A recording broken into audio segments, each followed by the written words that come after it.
Hello guys, आज पढ़ाएंगे chemical kinetics का लेक्चर नंबर 03, जिसमें बताएंगे कि फैक्टर मतलब अगर कोई भी रिएक्शन केमिकल रिएक्शन करते हैं तो उनका फैक्टर किन पे डिपेंड करता है। जैसे कि लिखा है factor on which rate of reaction depend, मतलब कि केमिकल रिएक्शन करते हैं तो रिएक्टेंट जो होता है कि वो किस फैक्टर पे डिपेंड करता है। ठीक है, ये बताएंगे। ठीक है ना, तो चलो आप शुरू करते हैं लेक्चर आज का। तो इसमें बताएंगे कि इसका मतलब देखो कई टाइप्स के होते हैं, इसमें कई टाइप्स के होते हैं। जैसे कि टेम्परेचर होता है, जैसे कि देखो अगर कोई रिएक्शन कर रहे हैं, अगर उसमें मान लो चीनी और पानी दोनों को एक में मिक्स कर, ये एक रिएक्शन है, केमिकल रिएक्शन है। अब अगर हम उसको टेम्परेचर दे देंगे तो चीनी जल्दी से घुल जाएगी, जल्दी से डिजोल्व हो जाएगी उसके अंदर। तो ये सब देखना है कि क्या क्या फैक्टर होते हैं। ठीक है ना, तो फैक्टर बहुत सारे होते हैं, लेकिन इसमें मोस्ट इम्पोर्टेंट जो होता है वो आपको मिलेगा आपका टेम्परेचर का, और एक मिलेगा कंसंट्रेशन का। ठीक है, ये दो मोस्ट इम्पोर्टेंट है जो बोर्ड के लिए भी इम्पोर्टेंट है। बाकी हम बताएंगे आपको पूरा का पूरा कितना होता है। ठीक है ना, आप अपने नॉलेज के लिए रख लीजिएगा। ठीक है ना, तो इसमें बताएंगे सबसे पहले होता है, सबसे पहला होता है इसमें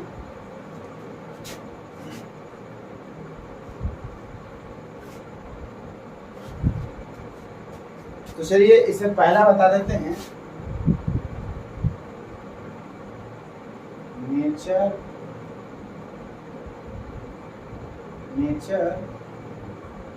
ऑफ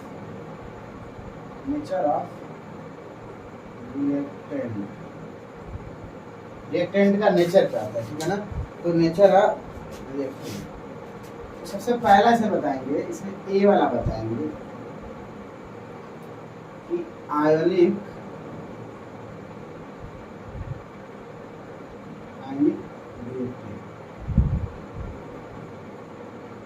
रिएक्टेंट क्या होता है। जैसे मान लीजिए आप लोग बताए थे NaCl प्लस AgNO3। ठीक है, इसका रिएक्शन करेंगे तो ये जो रिएक्शन होता है मतलब कि NaCl AgNO3, ये जो होता है माइक्रो सेकेंड में होता है। क्या होता है? माइक्रो सेकेंड में होता है। क्यों होता है, इसके बारे में हमारे साथ जुड़े रहिए, हम बता रहे हैं कैसे होता है। तो NaNO3 बनाता है और प्लस AgCl बनाता है।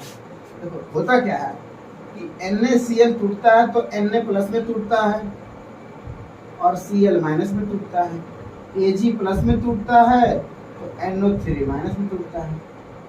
देखो ये होते हैं आयनिक, ये क्या होते हैं? आयनिक रिएक्शन होते हैं। ये आयनिक रिएक्शन होते हैं, इसलिए बहुत जल्दी होते हैं, क्योंकि हमको मालूम है कि अगर हम कोई भी, जैसे हम बताए हैं नेचर ऑफ रिएक्टेंट का नेचर बताएंगे। देखो रिएक्टेंट का नेचर जो होता है, तो पहला हम बताएं आयनिक रिएक्टेंट। आयनिक रिएक्टेंट में वो होते हैं जो आयन के फॉर्म में टूटते हैं। ठीक है ना, अगर मान लीजिए ये रिएक्शन है NaCl AgNO3, NaNO3 बनाएगा, AgCl बनाएगा, क्योंकि Na प्लस में टूटता है, Cl माइनस में टूटता है। अब क्यों ऐसा टूटता है? क्योंकि ये क्या आयनिक रिएक्शन है, और आयनिक रिएक्शन जो होता है हमारा माइक्रो सेकेंड में होता है। ठीक है, ये माइक्रो सेकेंड में होता है। देखो इसमें देखो ये NaCl फिर ये इससे मिलके AgNO3 बना, ऐसे बना हमारा। ठीक है ना, यहाँ पे जैसे Na प्लस में टूटा, Cl माइनस में टूटा, तो ये बन गया आपका NaNO3 और ये बन गया AgCl। ठीक है, तो ये हमारा आयनिक रिएक्शन। तो आयनिक रिएक्शन वो होते हैं जो कि माइक्रो सेकेंड में होते हैं, बहुत तेज होते हैं। ठीक है ना, अब इसके बाद दूसरा चलते हैं। दूसरा हमारा है बी वाला, हमारा है कोवैलेंट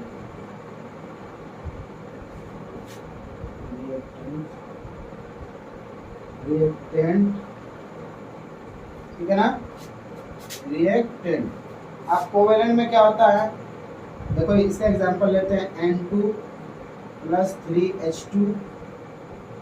अब इसका रिएक्शन होगा तो क्या होगा, ये बनाएगा आपका 2NH3, 2 मोल्स ऑफ अमोनिया। ठीक है ना, देखो इसमें क्या होता है, अमोनिया, देखो ये जो नाइट्रोजन है, नाइट्रोजन और नाइट्रोजन के बीच में 3 बॉन्ड का फॉर्मेशन होता है। ठीक है ना, और इसमें देखो हाइड्रोजन का सिंगल बॉन्डिंग होता है। अब यहाँ पे होता है आपका, यहाँ पे होता है N, एक हाइड्रोजन, एक हाइड्रोजन, एक हाइड्रोजन। अगर ये तीनों बॉन्ड तोड़ेगा, अगर यहाँ से ब्रेक करेगा, ये क्या हो जाएगा, बॉन्ड को ब्रेक करेगा, बॉन्ड को ब्रेक करेगा, और ब्रेक करने के बाद यहाँ पे जाएगा ना तो फॉर्मेशन होगा न्यू बॉन्ड का। अब सिंगल बॉन्ड में होगा ना, तो जब न्यू बॉन्ड का फॉर्मेशन होगा तो इसमें कुछ टाइम लगता है, इसमें कुछ टाइम लगेगा, मतलब कि इसका जो रिएक्शन है, ये जो कोवेलेंट रिएक्शन जो होता है उसमें थोड़ा सा टाइम लगेगा, ठीक है ना, मतलब वो बहुत तेजी से नहीं होगी। देखो ये रिएक्टेंट स्पीड जो है, रिएक्टेंट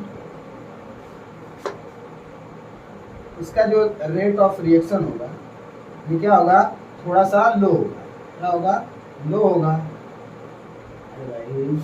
रेट ऑफ रिएक्शन क्या होगा, लो होगा ना, क्योंकि टाइम ज्यादा लग रहा है। और इसका क्या हो जाएगा, ये आयनिक है, इसमें टाइम बहुत कम लगता है, माइक्रो सेकेंड में, तो इसका रेट ऑफ रिएक्शन मतलब आर ओ आर क्या होगा, हाई होगा। हाँ समझ में, इतना नोट कर लीजिए, फिर उसके बाद हम आगे चलते हैं, आगे जो आपका रहेगा नोट कर लीजिए।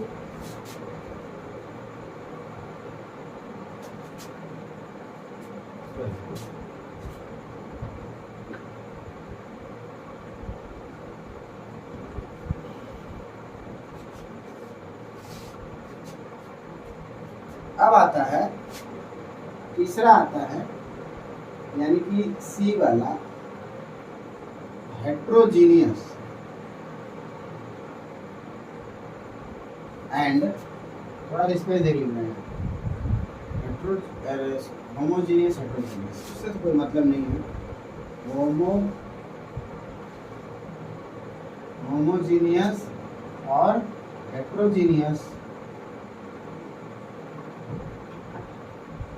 अब देखो होता क्या है, होमोजीनियस मतलब क्या होता है, ऐसे रिएक्शन लिक्विड लिक्विड हो, जैसे मान लीजिए कोई भी लिक्विड है और दूसरा कोई लिक्विड है, वो दोनों का रिएक्शन आपस में थोड़ा सा तेज होगा, होगा ना भाई।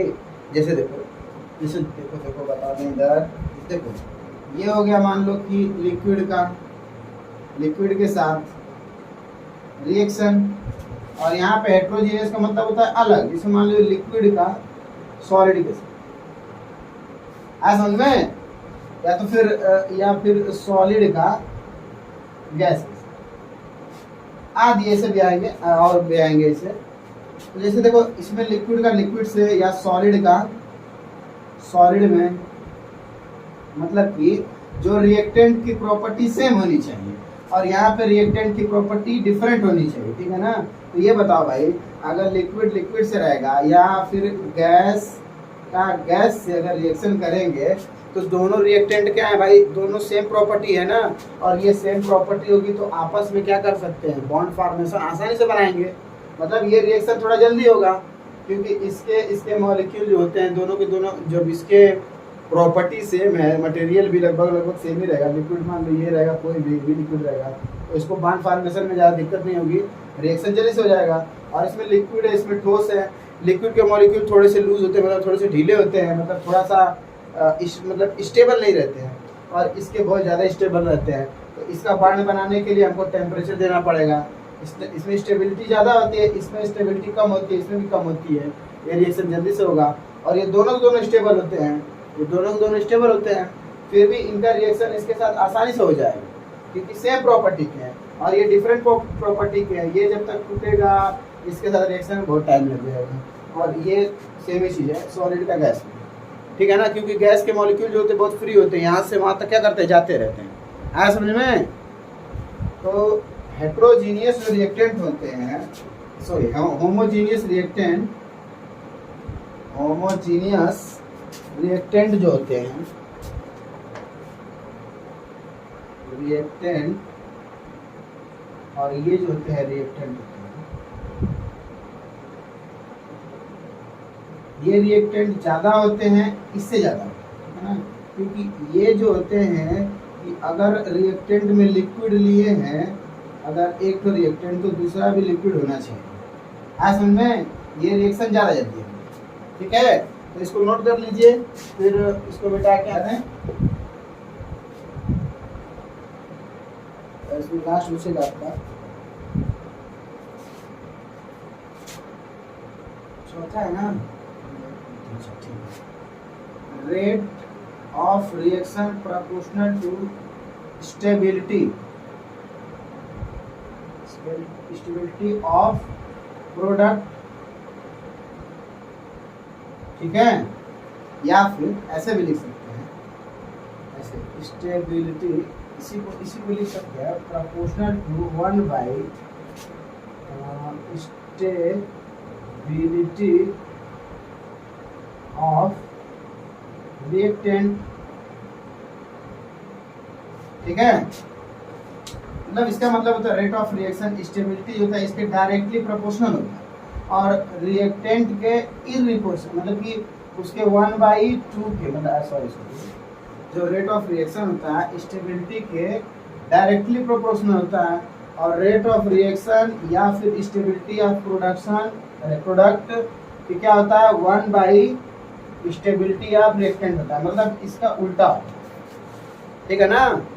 इसका क्या होता है, इसका क्या होता है 1/ उल्टा होता है, ठीक है ना। मतलब कि वो जो होता है कि जो रिएक्टेंट होता है वो रेट ऑफ रिएक्शन में क्या होता है प्रोपोर्शनल होता है, बट क्या होता है 1/ में होता है, मतलब कि उल्टा होता है, ठीक है ना, ठीक है ना। ये डायरेक्टली है और ये क्या है मतलब कि बटे में है, हाँ समझ में। तो ये हो गया हमारा नेचर ऑफ रिएक्टेंट का। तो नेचर ऑफ रिएक्टेंट हमने देखा कि कैसे कैसे रिएक्टेंट रहेंगे, तो कैसा कैसा रिएक्शन हम प्राप्त करेंगे, और फिर उसके बाद अगला बता रहा है, ठीक है। तो नेक्स्ट वाला क्या है उसको बता रहे हैं, चलिए इसको नोट कर लीजिए, इसको नोट कर लीजिए, फिर उसके बाद आगे चले।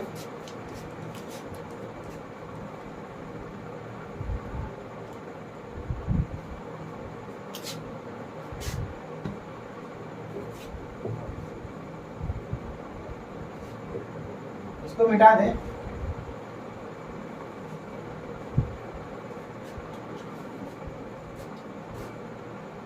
अब ये हमारा आ जाएगा आपका दूसरा, ये हो जाएगा फिजिकल स्टेट ऑफ रिएक्टेंट,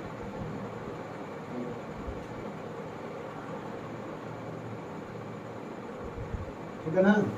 तो फिजिकल स्टेट ऑफ रिएक्टेंट, इससे पहला हमारा हो जाएगा, इसमें ए वाला हो जाएगा, देखिए फिजिकल स्टेट मतलब physical state of reactant, reactant की कैसी अवस्था है, फिजिकल स्टेट उसकी क्या है, ठीक है ना। अब उसके हिसाब से बताएंगे फिजिकल स्टेट। फिजिकल स्टेट क्या है देखिए, इसको बता रहे, देखिए इसमें आपका आएगा फिजिकल स्टेट में क्या होगा, फिजिकल स्टेट में आपका होगा फिजिकल स्टेट ऑफ रिएक्टेंट, जैसे कि मान लीजिए कि ये कोई गैस है और ये मान लो लिक्विड है, ठीक है, और ये हमारा सॉलिड है। अगर कभी भी हम रिएक्शन करेंगे तो सबसे पहले गैस में रिएक्शन होता है।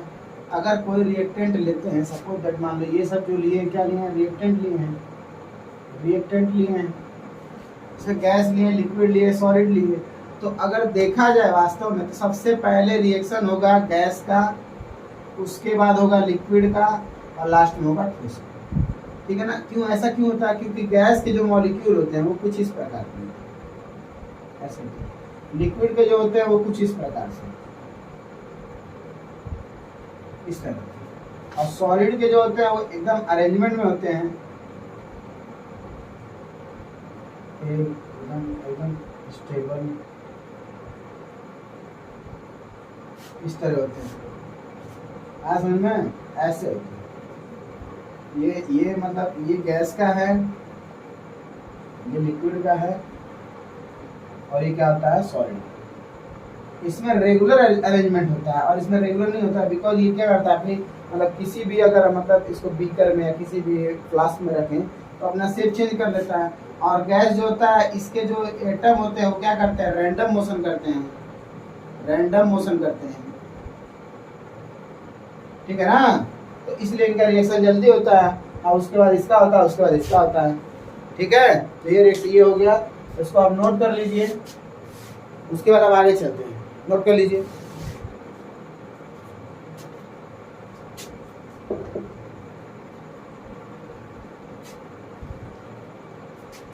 अब आपका दूसरा आया, इसमें का बी आया, सरफेस एरिया रिएक्टेंट तीसरा है, क्या है तीसरा है सरफेस एरिया रिएक्टेंट। देखो भाई ये बड़ा इंपॉर्टेंट है। जैसे मान लो ये कोई बर्तन है और इसमें कोई कह दिया कि शरबत बनाना है, ध्यान से देखो, अगर ये कोई पानी, इसमें पानी ले लेते हैं, ऐसे ये पानी है, ठीक है, इसमें कोई बोल दिया कि शरबत हमको बनाना है, क्या बनना है, शरबत। शरबत बनाने के लिए हमको पानी चाहिए। अब इसमें चीनी चाहिए, तो पानी तो हमारे पास है, चीनी चाहिए, तो चीनी देखो ये चीनी का मानो टुकड़ा है, ये मानो चीनी का टुकड़ा, और चीनी का एक और टुकड़ा है इधर, छोटे छोटे हैं सब,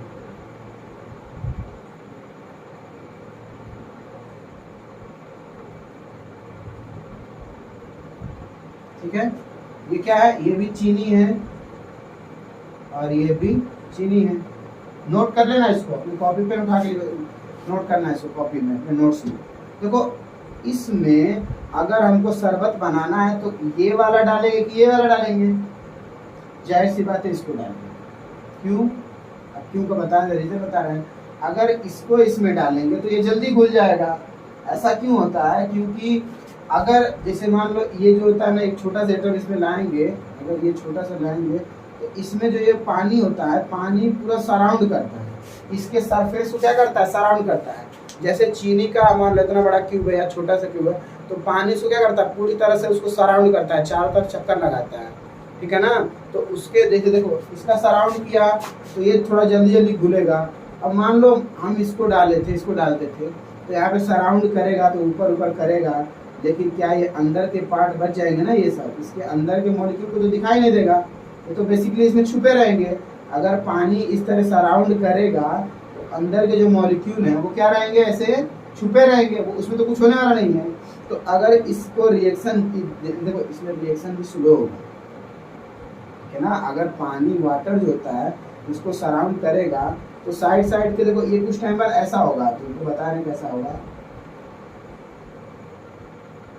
कुछ टाइम बाद ऐसा हो जाएगा, थोड़ा सा गोल्ड टाइप में ऐसा हो जाएगा। लेकिन फिर भी ये जल्दी रिएक्शन होगा नहीं, क्योंकि इसका जो होता है सरफेस बहुत बड़ा है। अगर सरफेस यही अगर छोटा करेंगे, जैसे मान लो ये है ना, अब इसको यहाँ से काट देंगे, ऐसे काट देंगे या पीस देंगे, ब्रेक करके इसको तोड़ देंगे, ठीक है ना। अब देखो ये हो गया छोटा सा, अब छोटे से में पूरा अगर पानी के मॉलिक्यूल सराउंड करेंगे तो ये पूरी तरह से टूटने लगेगा। जैसे आप लोग बता दें एग्जांपल, एकदम दिमाग में आपके घुस जाएगा। जैसे कि मान लो कि हम लोग बड़े बड़े होटल में जाते हैं तो वहाँ पे चीनी के क्यूब मिलते हैं, ठीक है, और अगर हम उसमें अगर चीनी का पाउडर डालें तो चीनी का पाउडर जल्दी घुलेगा, जल्दी मीठा आ जाएगा हमको, लेकिन क्यूब घोलेंगे तो बहुत टाइम लगेगा, क्योंकि उसका सरफेस बड़ा होता है, इसका सरफेस छोटा। हाँ समझ में। तो ये हो गया सरफेस एरिया और रिएक्टेंट। तीसरा होगा, इसको नोट कर लो फिर हम आगे चलते हैं, ठीक है ना।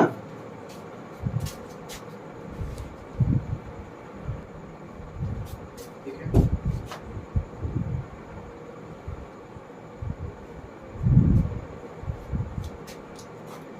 अब चौथा आएगा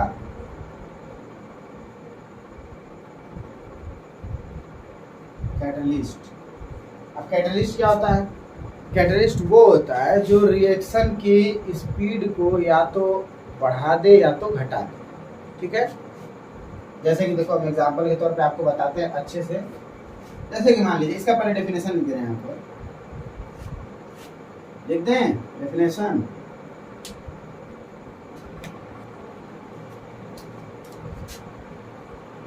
which speed up या डाउन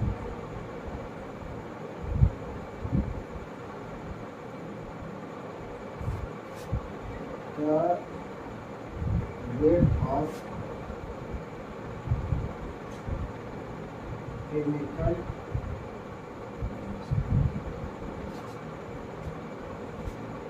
ठीक है ना। देखो इसमें होता क्या, देखो इसमें होता क्या बेसिकली ये होता है कि कैटलिस्ट क्या करता है, विच स्पीड अप या डाउन, अप भी कर सकता है या तो डाउन करता है, the rate of chemical reaction. मतलब कि केमिकल रिएक्शन जब होता है तो उसकी स्पीड को या तो इंक्रीज कर सकता है या तो डिक्रीज कर सकता है, ठीक है ना। जैसे देखो हम एक एग्जांपल लिखते हैं, जैसे मान लो ये ए है और ये प्लस बी है, सिंपल से एग्जांपल, और ये बन रहे हैं ए बी, ये रिएक्टेंट है, ये प्रोडक्ट है। अब मैं बोल रहा हूँ कि ये और ये को दोनों को अगर हम इसमें मतलब रिएक्शन करा रहे हैं तो ए और बी बहुत धीरे धीरे प्रोडक्ट बना है, टाइम ज़्यादा ले रहा है, बहुत धीरे धीरे बना रहा है। अगर इस पे हम कुछ ऐसे रख दें, मान लो कि कोई चीज़ रख दी, मान लो ये कोई कैटलिस्ट रख दिया, हम क्या रख दिए, कैटलिस्ट, ठीक है ना। अब कैटलिस्ट रखे हैं तो ये जो होता है रिएक्शन बहुत जल्दी बना लिया, बहुत कम समय लिया, और रिएक्शन ये प्रोडक्ट जो है फटाक से बना लिया, रिएक्शन की स्पीड बढ़ा देगा, ठीक है ना। या फिर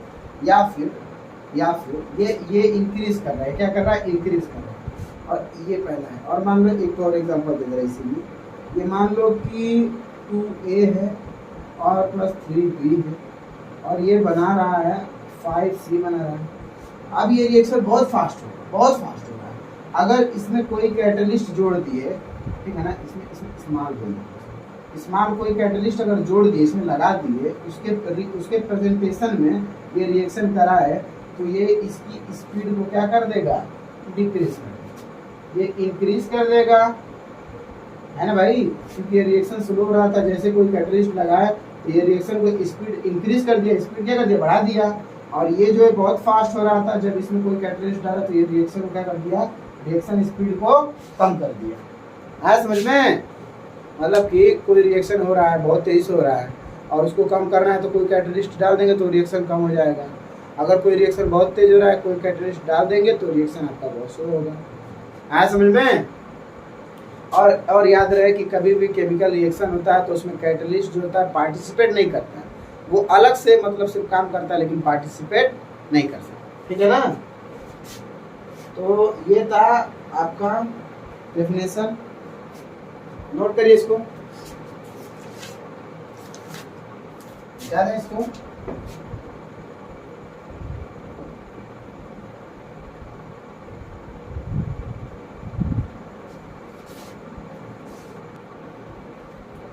तो देखिए कैटलिस्ट का एक ग्राफ है, और इसमें एक्टिवेशन एनर्जी, रिएक्टेंट और प्रोडक्ट है, और इसके बीच में रिएक्शन। देखिए रिएक्शन समझा दे रहे हैं थोड़ा, देखिए यहाँ पे मैं ऐसे रिएक्शन जब किया हूँ, ऐसे रिएक्शन किया, देखो ये रिएक्शन बता रहा है कि देखो ये रिएक्शन जो होता है बहुत लेट हो रहा है, बहुत टाइम ले रहा है, ठीक है, एनर्जी बहुत ज़्यादा ले रहा है, देखो एनर्जी ज़्यादा ले रहा है, फिर उसका प्रोडक्ट बना, और फिर इसी रिएक्टेंट में जब कैटलिस्ट ऐड कर दीजिए, ठीक है ना, ऐड कैटलिस्ट, ठीक है ना, कैटलिस्ट, तो ये रिएक्शन बोला कि इतनी एनर्जी हमको नहीं चाहिए, इतनी एनर्जी हम फटाक से प्रोडक्ट बना लेंगे। ये एनर्जी ज़्यादा ले रहा है तो उसके बाद प्रोडक्ट बना रहा है, और जैसे ही कैटलिस्ट ऐड कर दिए उसके बाद ये प्रोडक्ट फटाक से बना लेंगे, ठीक है ना। एक्टिवेशन एनर्जी हाई नहीं हो रही है इसकी, ठीक है ना। तो ये आपका ग्राफ है, इसको नोट कर लीजिए। उसके बाद से हम आगे चलते हैं, इसका देखते हैं नेक्स्ट वाला क्या है, उसको हम बताएंगे, ठीक है। Thank you. देखिए भाई पांचवा हमारा है टेम्परेचर। टेम्परेचर क्या कहता है कि अगर हम कोई रिएक्शन जैसे ऊपर की बता दें, तो इसमें आपको दिया है generally rate of reaction increasing on increasing temperature on 10 degree Celsius, rise in temperature rate of reaction increases 2 और 3 टाइम्स। मतलब इसका क्या होता है, इसका मतलब ये है कि जब किसी भी केमिकल रिएक्शन में, जब कोई केमिकल रिएक्शन है उसमें अगर 10 डिग्री टेम्परेचर अगर बढ़ाते हैं तो उसका रिएक्शन जो होता है, रिएक्शन का रेट है जो, वह तो 2 गुना या तो 3 गुना बढ़ेगा। बस यही है टेम्परेचर का, ठीक है। टेम्परेचर वाला भी मोस्ट इम्पोर्टेंट है, ठीक है। अब इसके बाद लास्ट आपका आएगा क्या, कंसंट्रेशन, लास्ट वाला आएगा कंसंट्रेशन। तो कंसंट्रेशन लास्ट है आपका, इसके बाद वीडियो हम कल बनाएंगे, कल आपका अपलोड करेंगे। तो इसको तो पहले आप नोट कर लीजिए, ठीक है ना। तो पहले इसके बाद कंसंट्रेशन आएगा, इसको नोट कर लीजिए। तो देखिए इसमें हम बताएंगे कंसंट्रेशन ऑफ रिएक्टेंट, ठीक है ना। लास्ट वाला हमारा बचा है कंसंट्रेशन ऑफ रिएक्टेंट। तो इतना ज़्यादा था तो हम सोचे हैं कि इसको ज़्यादा वीडियो लंबा ना हो जाए, इसकी वजह से हम आप लोग के लिए नोट कर दिए पूरा करके। ठीक है, इसको एक एक समझा दे रहे हैं कि generally rate of reaction increasing और इंक्रीजिंग कंसंट्रेशन ऑफ रिएक्टेंट, मतलब वास्तव में रेट ऑफ रिएक्शन इंक्रीज करता है, वो क्या होता है, कंसंट्रेशन जनरली दिया है, generally rate of reaction increasing, मतलब वास्तव में कभी भी हम रिएक्शन करते हैं तो उसकी कंसंट्रेशन हमेशा क्या होती है, इंक्रीज होती है और डिक्रीज होती है, दो ही चीज़ होता है, ठीक है ना। प्रोडक्ट की इंक्रीज होगी और रिएक्टेंट की क्या हो जाएगी, डिक्रीज हो जाएगी, ठीक है ना। तो यहाँ पे दिया है rate of reaction increases on increasing concentration of reactant, ठीक है ना। और दिया दूसरा रेट ऑफ रिएक्शन, आर का मतलब होता है रेट ऑफ रिएक्शन में also decrease on increasing concentration of reactant, ठीक है। तो मतलब रेट ऑफ रिएक्शन हो सकता है, डिक्रीज भी हो सकता है, बताया ना अभी। उसकी कंसंट्रेशन क्या होती है, डिक्रीज भी हो सकती है। कंसंट्रेशन या रिएक्शन में बढ़ भी सकती है और घट भी सकती है, इतना ही है। अब देखो rate of reaction remain unaffected, मतलब कि इसका कोई एक्चुअल वैल्यू नहीं है, ठीक है ना। एक्चुअल मतलब कि वो नहीं है, जैसे कि ये मतलब रिएक्टेंट हमेशा डिक्रीज ही करेगा, इंक्रीज भी कर सकता है, डिक्रीज भी करता है, मतलब ये अनअफेक्टेड है, कोई कह नहीं सकता है। अगर चौथा दिया रेट ऑफ रिएक्शन में also depend upon product concentration, मतलब कि रेट ऑफ रिएक्शन हमेशा डिपेंड करता है प्रोडक्ट की कंसंट्रेशन पर, ठीक है ना। अब देखो प्रश्न दिया रेट ऑफ रिएक्शन में डिपेंड्स ऑन वन और ऑल और नन ऑफ रिएक्टेंट कंसंट्रेशन, मतलब कि ये जो होता है कि ना ही रिएक्टेंट पे और ना ही प्रोडक्ट पे डिपेंड करता है। बेसिकली डिपेंड करने का मतलब ये है जैसे कि ये कंसंट्रेशन पे मतलब कि डिपेंड भी कर सकता है, नहीं भी डिपेंड कर सकता है, ठीक है।